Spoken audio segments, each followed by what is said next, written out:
Today, the postcard image of San Francisco is cracking. Walk the streets of the Tenderloin or Soma, and the dream dissolves into a stark, uncomfortable reality. This is no longer just a story of tech billionaires. It is a story of a humanitarian disaster unfolding in plain sight, with thousands sleeping on the pavement and property crime shattering the sense of safety. The question on everyone's mind is undeniable. How did the Golden City lose its shine? The scale of homelessness. The most visible symptom of this economic fracture is the homelessness crisis. According to the 2024 point-in-time count, San Francisco is home to approximately 58,323 individuals experiencing homelessness. While this number is shocking on its own, the true tragedy lies in the nature of their living conditions. Unlike cities on the East Coast like New York, where a right to shelter mandate ensures most homeless individuals are indoors, San Francisco's crisis is largely unfolded on the sidewalk. The data reveals that 52% of this population, roughly 4,354 human beings, are unsheltered. They are living in tents, makeshift structures, or simply sleeping in doorways and public parks. This high percentage of unsheltered residents creates a visceral, undeniable impact on the city's daily life. It is impossible to walk through downtown districts without witnessing the sheer scale of human suffering. The city has made efforts to increase shelter capacity, with the shelter population rising to nearly 19,000 in the most recent counts. Yet the rate of inflow into homelessness continues to challenge these solutions. For every person the city manages to house, the economic and social pressures of Bay Area push another onto the streets. The crisis is further complicated by the demographics of the unhoused. A significant portion suffers from chronic homelessness, often exacerbated by untreated mental health issues and substance abuse disorders, making the path to stability incredibly complex.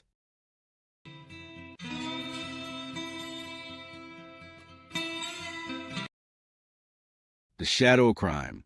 Parallel to the humanitarian crisis of homelessness is the growing concern over public safety and crime. The narrative of crime in San Francisco is nuanced, often misunderstood by outside observers, but deeply felt by residents. Statistically, San Francisco does not fit the profile of a violent city in the same way places like Stockton or Memphis might. The violent crime rate is relatively low compared to other major metropolitan hubs. However, the city is plagued by an epidemic of property crime that has eroded the public sense of order and security. Recent data indicates a property crime rate hovering around 71 incidents per 1,000 residents, a figure that places San Francisco well above the national average. This is the city of the Bipping phenomenon, a slang term for the rampant car break-ins that have become a grim daily routine for residents and tourists alike. Shattered glass on the curbside is as common a sight as the fog rolling in. While homicides and assaults remain lower than in other major cities, the prevalence of larceny, burglary, and vehicle theft creates an atmosphere of lawlessness.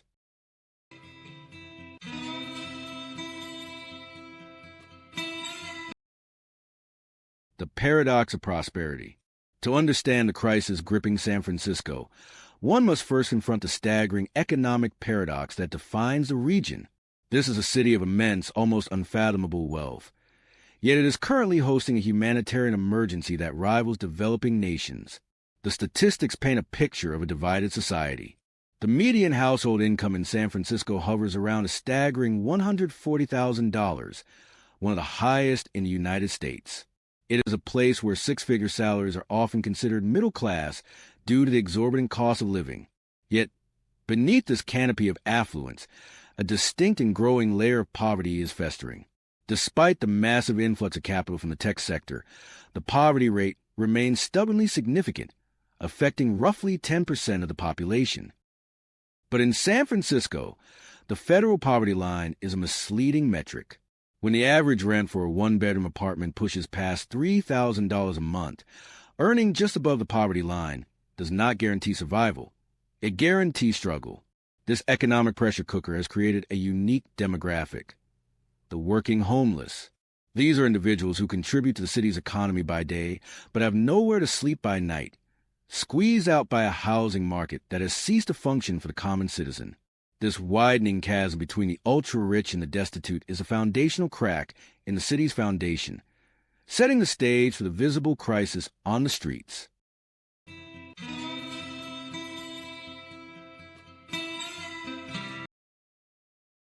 The open-air reality.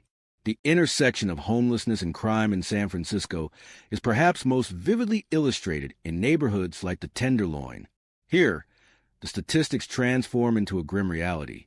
The city struggles with open-air drug markets where fentanyl and methamphetamine are traded and consumed in broad daylight. This is not merely a public nuisance.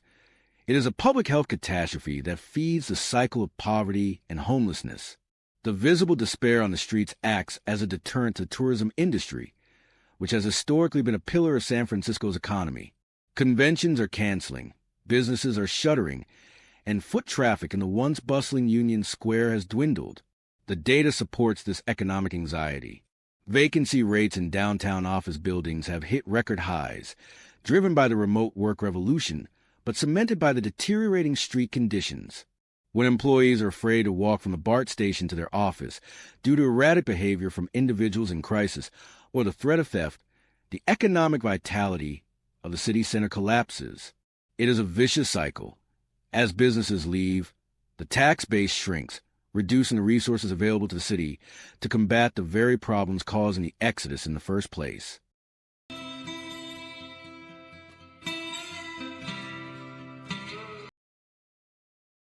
Policy and polarization. Navigating a solution to this multifaceted crisis has proven to be a political minefield. San Francisco is a city of immense political engagement, yet it is paralyzed by ideological battles over how to solve these issues.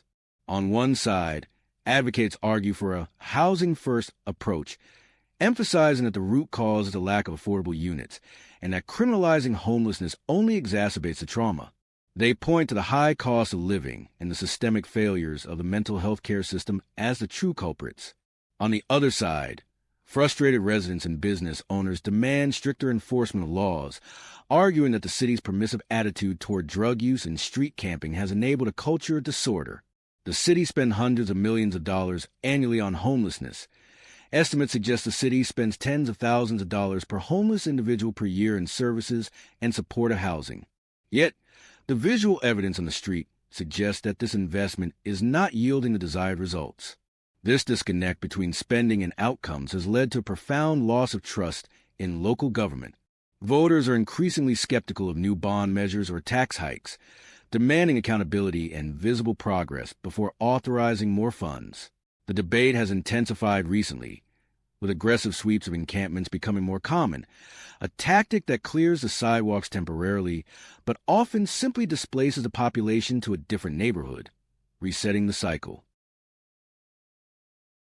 A city at the crossroads.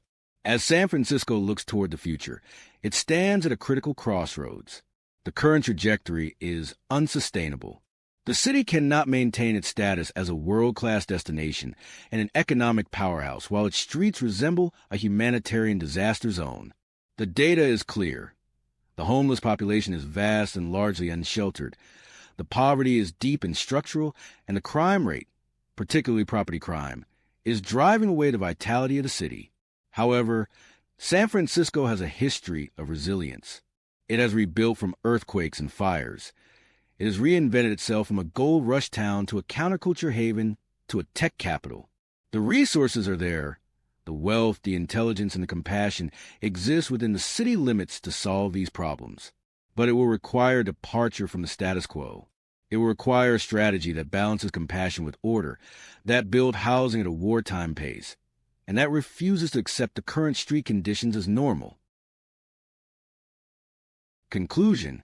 The story of San Francisco in 2025 is a cautionary tale for the modern American city. It is a testament to what happens when economic growth decouples from social stability. The numbers we have discussed, thousands unhoused, rampant theft, and staggering inequality, are not just data points. They are warning signs. The Golden Gate still shines, but the city beneath it is fighting for its soul. Whether San Francisco can reclaim its promise depends on its willingness to confront these harsh realities head-on, moving beyond the statistics to forge a future where prosperity is not a privilege of few, but a foundation for the many.